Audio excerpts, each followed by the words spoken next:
కులాంగనా కులాంతస్థా కౌలినీ కులయోగిని అకులా సమజాంతస్థా సమజాచార తత్పరా. కులాంగన కుల సంబంధమైన స్త్రీ. కులాంగన అనగా సత్ప్రవర్తన స్వభావాలు కలిగిన స్త్రీ అని అర్థం. కుండలిని యోగానికి సంబంధించిన స్త్రీ విద్య కూడా గోప్యంగా, శుచిగా, పవిత్రంగా, నియమ నిబంధనలతో అభ్యసింపబడు. స్త్రీ విద్యను అతి పవిత్రమైన భావంతో మాతృస్వరూపిణిని ఆరాధించినట్లు అభ్యసించి ఆరాధించాలి. కులాంతస్థ బాహ్యమున శ్రీచక్రార్చన చేయు విధానమును కౌలము లేదా కులాచారము అంటారు. కులము యొక్క మధ్యములో స్థితమై ఉన్నది పరమేశ్వరి. కుల విద్య లేక శ్రీ విద్య అందు ఈ విషయము తెలుపబడినది. సకల ప్రదేశమునందు పూజింపబడినది. కులము అంతం కాకుండా సంతానాన్ని ప్రసాదించి వంశవృక్షానికి లోపల తల్లి వేరువలే ఉండి కులస్థాపనకు దోహదపడుతుంది. కౌలిని శివశక్తుల సామరస్యాన్ని సమన్వయాన్ని తెలిపే కుల విద్యకు అధిష్టాత్రి. కుల దేవతల రూపంలో ఆరాధింపబడిన. కుల అనగా మూలాధారం, అకుల అనగా సహస్రారం సూచిస్తుంది. కుల అనగా శక్తి, అకుల శివుని సూచిస్తుంది. కుల అకుల సంబంధమే కౌలిని విద్యలో చెప్పబడింది. శివశక్తుల సామరస్యము కలిగినది కౌలిని. కులయోగిని కుండలిని యోగ దేవతా స్వరూపిణి. భౌతికారాధనకు ప్రాధాన్యము ఇచ్చేవారి పూజలో మూలాధార శక్తికి ప్రాధాన్యం ఉంటుంది. ఈ మార్గము ద్వారా కూడా యోగాన్ని అంటే ముక్తిని సాధించేవారు ఉంటారు. వారు ఆరాధించే ఈ కుండలిని యోగ దేవతను కులయోగిని అనవచ్చును.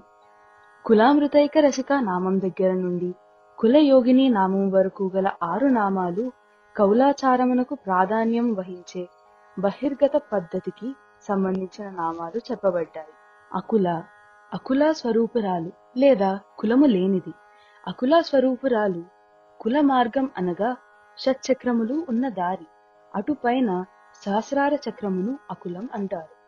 శివుని చేత సృష్టింపబడినది కాబట్టి కులము లేనిది అని మరొక తాత్పర్యం. కులాతీతంగా పనిచేసే శక్తి దేవత అంటే వైవిధ్యంగా విశ్లేషణాత్మకముగా ఉండే సృష్టిలో సమిష్టి రూపముగా విశ్వశక్తిగా పనిచేయు ప్రాణదేవత. సమయాంతస్థ సమయాచార అంతర్వర్తిని.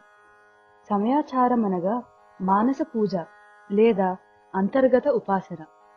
సమయాచారులకు పురస్చరణ, హోమ, జప, బాహ్య పూజ విధి విధానాలు వర్తించవు. శ్రీచక్రానికి చేసే పూజలు బిందు స్థానములో ఉన్న అమ్మవారికి చేరుతాయి. ఈ దేవిని సమయ అంటారు. ఈ సమయ దేవతను పూజించే వాళ్ళనే సమయాచార్యులు అని అంటారు. శివునితో 5 విషయాలయందు అమ్మవారు సమముగా వ్యవహరించబడుతుంది కాబట్టి అమ్మవారిని సమయ అన్నారు. ఈ 5 విషయాలు అధిష్టాన సామ్యం, శ్రీచక్రంలో శివపార్వతులు ఇద్దరూ ఉండి పూజలు అందుకోవడం. అనుష్ఠాన సామ్యం, సృష్టి, స్థితి, లయ, తిరోధాన అనుగ్రహాలనే పంచకృత్యాలలో సామ్యం. అవస్థా సామ్యం, నర్తకాది విషయంలో సామ్యం. నామ సామ్యం, శివ, శివ, భైరవ, భైరవి మొదలైన పేర్లలో సామ్యం. రూప సామ్యం, ఇద్దరూ రూపవంతులే. అరుణవర్ణము, తలపై నెలవంక, 3 కన్నులు. సమయాచార తత్పర, సమయాచారములో ఆసక్తి కలది.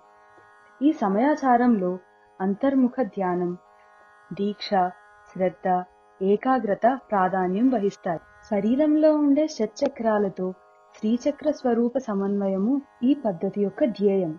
ఈ సమయాచార పూర్ణ దీక్షలో చిట్ట చివరకు మనలోని కుండలిని శక్తిని సహస్రారంలో ఉండే శివునితో చేర్చి అటుపైన మళ్ళీ మూలాధారంలో ప్రవేశించే సమయం వరకు వేచి ఉండాలి. అందుకే ఈ పద్ధతిని సమయాచారం అంటారు. సమయాచారమునందు సమయాచారాన్ని పాటించే వారి యందు ఆసక్తి కలది. కులాంగనా కులాంతస్థా కౌలినీ కులయోగిని అకులా సమజాంతస్థా సమజాచార తత్పరా.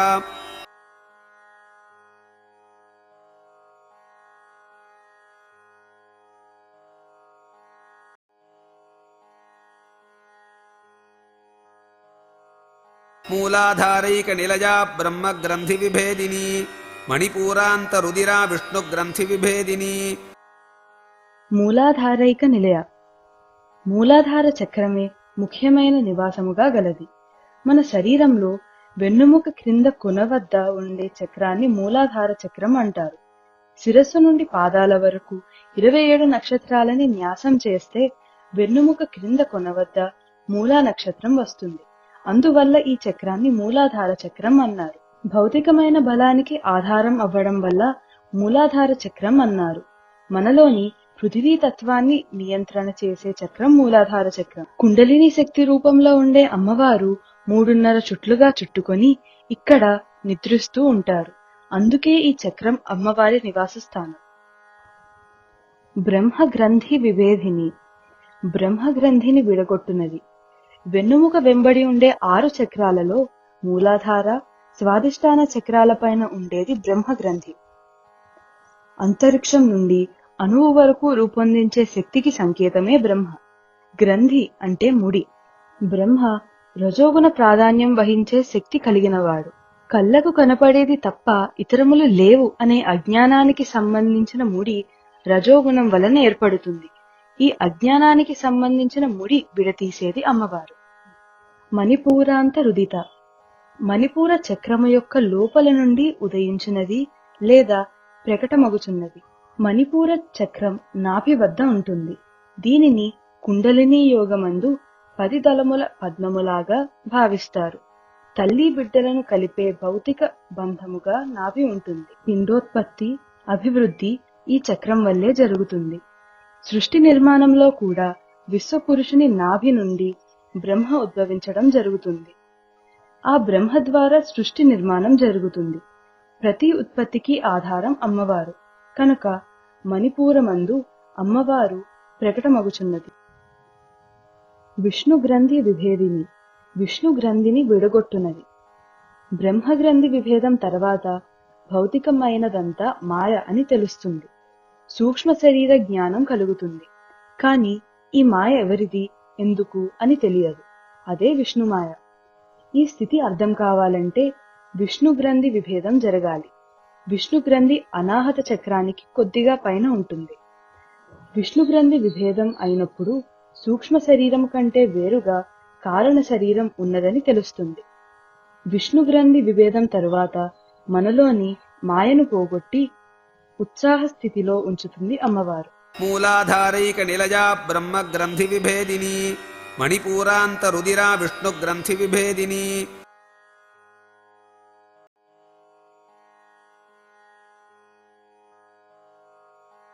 ఆజ్ఞాచక్రాంతరాలస్థా రుద్ర గ్రంథి విభేదిని. సహస్రారాంబుజారూఢా సుధాసారాభివర్షిణి.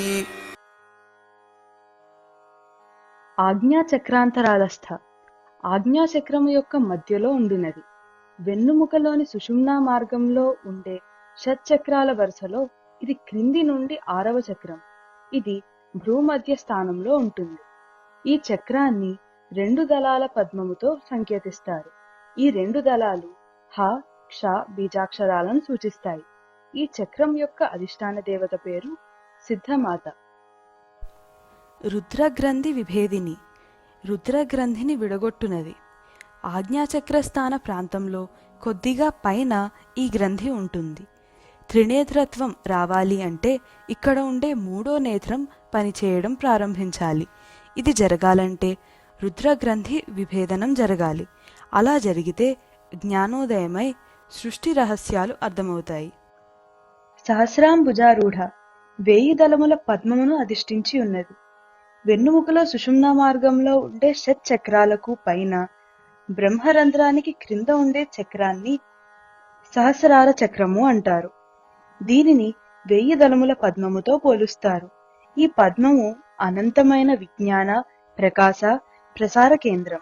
ఇక్కడ సదాశివుడు మూల ప్రజ్ఞగా, కుండలిని శక్తి అమ్మవారుగా ఉంటారు. సుషుమ్నా మార్గములో షట్చక్రాలను బ్రహ్మ, విష్ణు, రుద్ర గ్రంథుల్ని దాటి సదాశివుడు అనే మూల ప్రజ్ఞను చేరుతుంది. సుధాసారాభివర్షిణి. అమృతం యొక్క ధారాపాత వర్షమును కురిపించినది. సహస్రార పద్మం యొక్క మధ్య భాగమే చంద్రమండలం. అది ఘనీభవించిన అనంత జ్ఞానం. అమ్మవారు కుండలిని శక్తి స్వరూపినిగా ఈ స్థానం చేరినప్పుడు చైతన్య స్వరూపమైన లేక అగ్ని స్వరూపమైన అమ్మవారి వేడికి ఘనీభవించిన అనంత జ్ఞానం కరిగి సుధాసాగరం అవుతుంది. అంటే సహస్రారంలో చేరిన అమ్మవారి పాదస్పర్శ వల్లే ఇది జరిగింది. అమ్మవారి పాదస్పర్శ వలన ద్రవించిన అమృతం సహస్రారం నుండి ధారాపాతంగా వర్షింపబడుతుంది. ఆ అమృత వర్షాన్ని సుధాసార అంటారు. అందుకు కారణమైన అమ్మవారు సుధాసారాభివర్షిణి. ఆజ్ఞాచక్రాంతరాలస్థ రుద్రగ్రంథి విభేదిని సహస్రారాంబుజారూఢా సుధాసారాభివర్షిణి. తటిల్లతా సమరుచి షట్చక్రోపరి సంస్థిత మహాశక్తి కుండలిని విసతంతుతనీయసి. తటిల్లత సమరుచి మెరుపు తీగలతో సమానముగా కాంతిగలది. రెండు నల్లని మేఘాల మధ్య ఏర్పడే మెరుపు తీగలను పోలిన కాంతి వలె ఉండు అమ్మవారు. కుండలిని యోగ సాధనలో వెన్నుముకలో ఉండే ఇడ పింగళ నాడుల మధ్య సహస్రారం దగ్గర నుండి మూలాధారము వరకు ఉండే సుషుమ్నా నాడి యందు అత్యంత కాంతివంతంగా ప్రకాశిస్తుంది. షట్చక్రోపరి సంస్థిత 6 విధములైన మూలాధారాది చక్రముల యొక్క పై భాగమందు చక్కగా నున్నది. ఉపాసకుని సాధనలో కుండలినీ శక్తి అనే అమ్మవారు సుషుమ్నా మార్గం గుండా మూలాధారాది షట్చక్రాలను అధిగమించి వాటన్నిటిపైన ఉన్న సహస్రార పద్మములోని సుధాసాగరంలో, శ్రీనగరంలో, మణిద్వీపములో ఉండే చింతామణి గృహంలో శివుని పర్యంకము మీద హాయిగా స్థిరంగా ఉంటుంది. మహాశక్తి బ్రహ్మమునందు ఆసక్తి కలది. సృష్టికి కారణమైన, సృష్టి అంతా వ్యాపించి ఉన్న, సృష్టియే తానై ఉన్న బ్రహ్మమునందు ఆసక్తి కలిగి ఆ బ్రహ్మమును చేరి సృష్టి అంతా వ్యాపించి ఆనందించున్నది. ఈ నామమే మహాశక్తి అని కూడా చెప్పబడుతుంది. అన్ని రకాల శక్తులకు మూలమైనది కాబట్టి మహాశక్తి అని కూడా చెప్పవచ్చు. కుండలిని పాము వంటి ఆకారం కలది. కుండలిని శక్తి మనలో 3.5 చుట్లుగా చుట్టుకుని తోకతో ముఖాన్ని కప్పుకొని ఉంటుంది. ఖనిజ స్థితి, వృక్ష స్థితి, జంతు స్థితి దాటిన తర్వాత మనుష్య జన్మ వస్తుంది. ఖనిజ, వృక్ష, జంతు స్థితులు దాటినందుకు 3 చుట్లు, మనుష్య జన్మ వచ్చినందుకు అరచుట్టు. కుండలిని యోగ సాధన వలన మిగిలిన అరచుట్టు పూర్తి అవుతుంది. వ్యక్తిలోని కుండలిని శక్తి వ్యష్టి కుండలిని అంటారు. ఈ కుండలిని శక్తికి అధిదేవత సుబ్రహ్మణ్య స్వామి. కుండలిని శక్తి వలయాకారంలో ఉంటుంది కనుక వల్లీనాథుడు అని కూడా సుబ్రహ్మణ్య స్వామిని సంకేతిస్తారు. బిసతంతు తనీయసి తామరకాడలోని ప్రోగు వలె సన్నని స్వరూపము గలది. కుండలిని శక్తి సూక్ష్మమైనది. తామరకాడను విరిచినప్పుడు సన్నని దారపు పోగులలాగా వస్తాయి. అవి అత్యంత సూక్ష్మంగా ఉంటాయి. ఈ సూక్ష్మత్వాన్ని పోల్చడానికి మాత్రమే తామరకాడలోని దారంతో పోల్చారు. కాని అసలు పోలిక సూర్యకిరణంతో చెప్పడానికి కూడా సరిపోదు. కుండలిని శక్తి అత్యంత సూక్ష్మంగా, ప్రకాశవంతంగా ఉంటుంది.